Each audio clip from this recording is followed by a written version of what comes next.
الحمدللہ رب العالمین والعاقبۃ للمتقین الصالحین والصلاۃ والسلام علی اشرف الانبیاء والمرسلین وعلی آلہ الطاہرین الطیبین واصحابہ اجمعین۔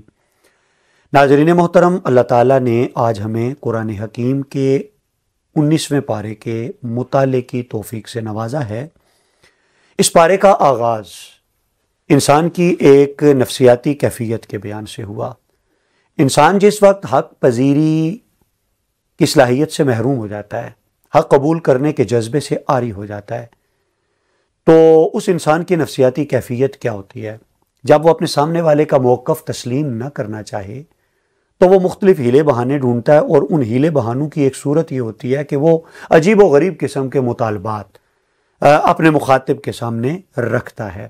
دراصل ان مطالبات کے اندر خلوص نہیں ہوتا، وہ کٹ حجتیاں کر رہا ہوتا ہے اس قسم کے مطالبات کے ذریعے۔ قرآن مجید نے یہاں منکرین آخرت کی اسی نفسیاتی کیفیت کا نقشہ کھینچا۔ فرمایا کہ وقال الذین لا یرجون لقاءنا، کہا ان لوگوں نے جو ہم سے ملاقات کی امید نہیں رکھتے، یہ روز جزا پر ایمان نہیں رکھتے، کہا انہوں نے یہ کہ کیوں نہ ہم پر فرشتے نازل ہوئے یا دیکھتے ہم اپنے رب کو، بے شک انہوں نے اپنے نفسوں میں بڑائی چاہی اور ایک بہت بڑی سرکشی میں فساد پر اتر آئے۔ معنی یہ کہ انہوں نے یہ جو مطالبہ کیا کہ فرشتے کیوں نہ آئے یا اللہ کو ہم دیکھ کیوں نہیں لیتے، دوسری جگہ قرآن مجید نے کہا کہ یہ اندر سے اس قدر ضدی ہو چکے ہیں کہ اگر یہ اللہ کو اپنے سامنے بے حجاب بھی دیکھ لیں تو یہ تب بھی ایمان لانے والے نہیں۔ گویا یہ اس بات کی دلیل ہے کہ ان کا مطالبہ مبنی بر خلوص نہیں۔ قرآن مجید فرقان حمید ہمیں سکھاتا ہے کہ جس وقت ایسے لوگوں سے تمہارا واسطہ پڑے تو ان سے الجھنے کی بجائے، وقت ضائع کرنے کی بجائے، ان سے دامن بچا کے، اپنا وہی وقت بچا کے دیگر مثبت سرگرمیوں میں صرف کرنا چاہیے۔ قرآن مجید نے آگے چل کر اسی پارے کے بالکل ابتدائی مراحل میں ہی سنگت، صحبت، دوستی اور فرینڈشپ، اس کی اصلاح کی زبردست رغبت دلائی، قیامت کا نقشہ کھینچا۔ فرمایا قیامت کا منظر ایسا ہوگا کہ اس دن ظلم کرنے والا اپنے ہاتھ کاٹے گا، کہے گا کیا؟ یا لیتنی اتخذت مع الرسول سبیلا، کاش میں نے رسول کے ساتھ راہ بنائی ہوتی، تعلق استوار کیا ہوتا، رشتہ جوڑا ہوتا میں نے حسن عقیدہ کا اور حسن عمل کا رسول کے ساتھ۔ یہاں ہمارے سیکھنے کی بات یہ، بظاہر جادوگر ہار گئے لیکن در حقیقت وہ ہارے نہیں، ان کی ہار میں ہی اصل جیت تھی۔ اس لیے کہ اصل جیت تو یہی ہوتی ہے نا بندے کی، کہ بندہ رب کی دہلیز پہ آ جائے۔ اس سے یہ بات سمجھ میں آتی ہے کہ کبھی کبھی بندے کو جان بوجھ کے بھی ہار جانا چاہیے، اس لیے کہ بہت مرتبہ ہار میں ہی بندے کی جیت ہوا کرتی ہے، خاص طور پر اگر سامنے کوئی اللہ والا ہو، اگر سامنے کوئی مرد درویش ہو، اگر سامنے کوئی اللہ کا ولی ہو، تو مقابلہ کر کے جیتا نہیں جا سکتا، بلکہ وہاں پہ اگر ہار جائے بندہ تو پھر اس کی جیت ہوتی ہے۔ حضرت جنید بغدادی ہارے ہی تو تھے، کسی کی نظر کمانے کے لیے، کسی کی نسبت کا احترام کرنے کے لیے تو پہلے پہلوان تھے، اللہ نے انہیں اولیاء کا سرتاج بنا دیا۔ جادوگروں کو بھی ہم نے دیکھا کہ حضرت موسیٰ کے سامنے جب ہارے اور ہار تسلیم کی تو اللہ رب العزت نے انہیں ایمان کی ہدایت اور اسلام کا نور اور حق کی روشنی کریم رب نے عطا فرما دی۔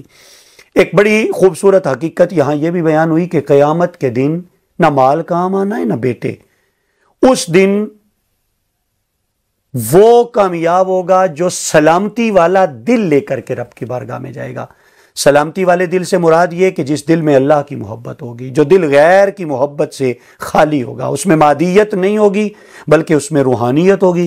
فرمایا وہ دل لے کے جو قیامت والے دن آئے گا، اللہ رب العزت کی بارگاہ میں وہی شخص کامیاب قرار پائے گا، اور اللہ تعالیٰ اسی شخص کو قیامت والے دن جنت کے انعامات عطا فرمائے گا۔ انبیاء کرام کی دعوتوں کا یہاں تذکرہ ہوا۔ ہر نبی نے جب دعوت پیش کی تو فرمایا انی لکم رسول امین، امین کہہ کر کے انہوں نے اپنا کردار اور کریکٹر بطور نمونہ دنیا والوں کے سامنے رکھا۔ ہمارے لیے اس میں سبق یہ کہ کامیاب ترین دائی وہ ہوتا ہے کہ جو کردار کے بلند مقام پر فائز ہوتا ہے، اس کا کردار روشن اور منور ہوتا ہے۔ اگر خود منور کردار کے ساتھ بندہ مسند تبلیغ پہ بیٹھے گا تو اللہ تعالیٰ اسے تاثیر کی دولت عطا فرما دے گا۔ ایک مرتبہ پھر تجارت کے معاملات میں دیانت داری کا سبق یہاں بھی دیا گیا اور فرمایا گیا کہ لوگوں کی چیزوں میں تول کے اندر کمی نہ کرو اور زمین میں زیادتی نہ کرو فساد مچانے والے بن کر۔ اس میں کوئی شک نہیں کہ معاشی ناہمواری فساد کا سبب بنتی ہے۔ جب ماپ تول میں کمی کی جائے گی، دھوکہ فراڈ کیا جائے گا، اس سے معاشی ناہمواری جنم لے گی، اور جب معاشی ناہمواری جنم لے گی تو معاشرے کا امن اور سکون تباہ ہوگا اور معاشرہ فساد کی طرف جائے گا۔ اس لیے قرآن مجید فرقان حمید نے جو زور دیا اور زور دے کر کے دیانت کا راستہ قرآن پڑھنے والوں کو عطا کیا۔ وَأَنذِرْ عَشِيرَتَكَ الْأَقْرَبِينَ کے الفاظ اسی صورت اور اسی پارے کا حصہ ہیں کہ ڈرائیے اپنے کنبے کے قریبی لوگوں کو۔ اس سے سبق یہ ملا کہ انسان جب دینی دعوت کا آغاز کرے تو اسے دینی دعوت کا آغاز سب سے پہلے اپنے گھر سے کرنا چاہیے۔ چراغ تلے اندھیرا نہیں ہونا چاہیے۔ بندہ نکل پڑے زمانے کی اصلاح کے لیے اور اپنے ہی گھر کی اسے خبر نہ ہو تو اس کا مطلب ہے کہ وہ دانا آدمی نہیں، وہ نادان شخص ہے۔ اگر بندے کا گھر ٹھیک ہوگا تو پھر بندے کی تبلیغ باہر بھی مؤثر ہوگی۔ اللہ تعالیٰ نے حضرت داؤد اور حضرت سلیمان کا تذکرہ کیا، انہیں عطا کی جانے والی نعمتوں میں سے خاص طور پر یہاں علم کی نعمت کی بات کی، جس میں رغبت اس طرف دلائی گئی کہ علم انسان کو عظمت عطا کرتا ہے، لہٰذا انسان کو علم سیکھنے کی طرف بڑھنا چاہیے۔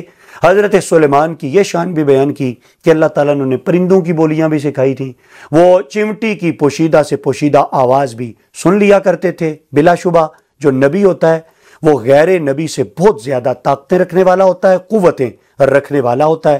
تو انہوں نے وہ آواز سنی، قرآن مجید فرقان حمید نے وہ پوری تفصیلات یہاں بیان فرمائی۔ سورہ نمل میں اللہ تعالیٰ نے یوں کہہ لیں کہ موازنہ کیا حضرت سلیمان علیہ نبینا علیہ السلام کی محفل میں بیٹھنے والے ایک بڑے دیور جن کا ان کے ایک انسان صحابی کے ساتھ۔ جب ملکہ سبا کا تخت منگوانا تھا، کہا کون لائے گا؟ بڑے دیو نے کہا میں لاؤں گا آپ کی مجلس برخاست کرنے سے پہلے۔ تو کہا وقال الذی عندہ علم من الکتاب، جس کے پاس کتاب کا علم تھا وہ بولا میں لے کے آؤں گا پلک جھپکنے سے بھی پہلے۔ یہاں سے دو باتیں معلوم ہوئی، جب انسان اشرف المخلوقات ہے تو گویا اللہ نے انسان کو جنات سے زیادہ طاقت عطا کی۔ دوسری بات یہ معلوم ہوئی کہ اس طاقت کی بنیاد اللہ کی ذات پر ایمان اور علم ہے۔ جسے کتاب کا علم ملے یقیناً اس کو اللہ تعالیٰ نے بے مثل طاقت عطا فرمائی ہوتی ہے اس علم کی صورت میں۔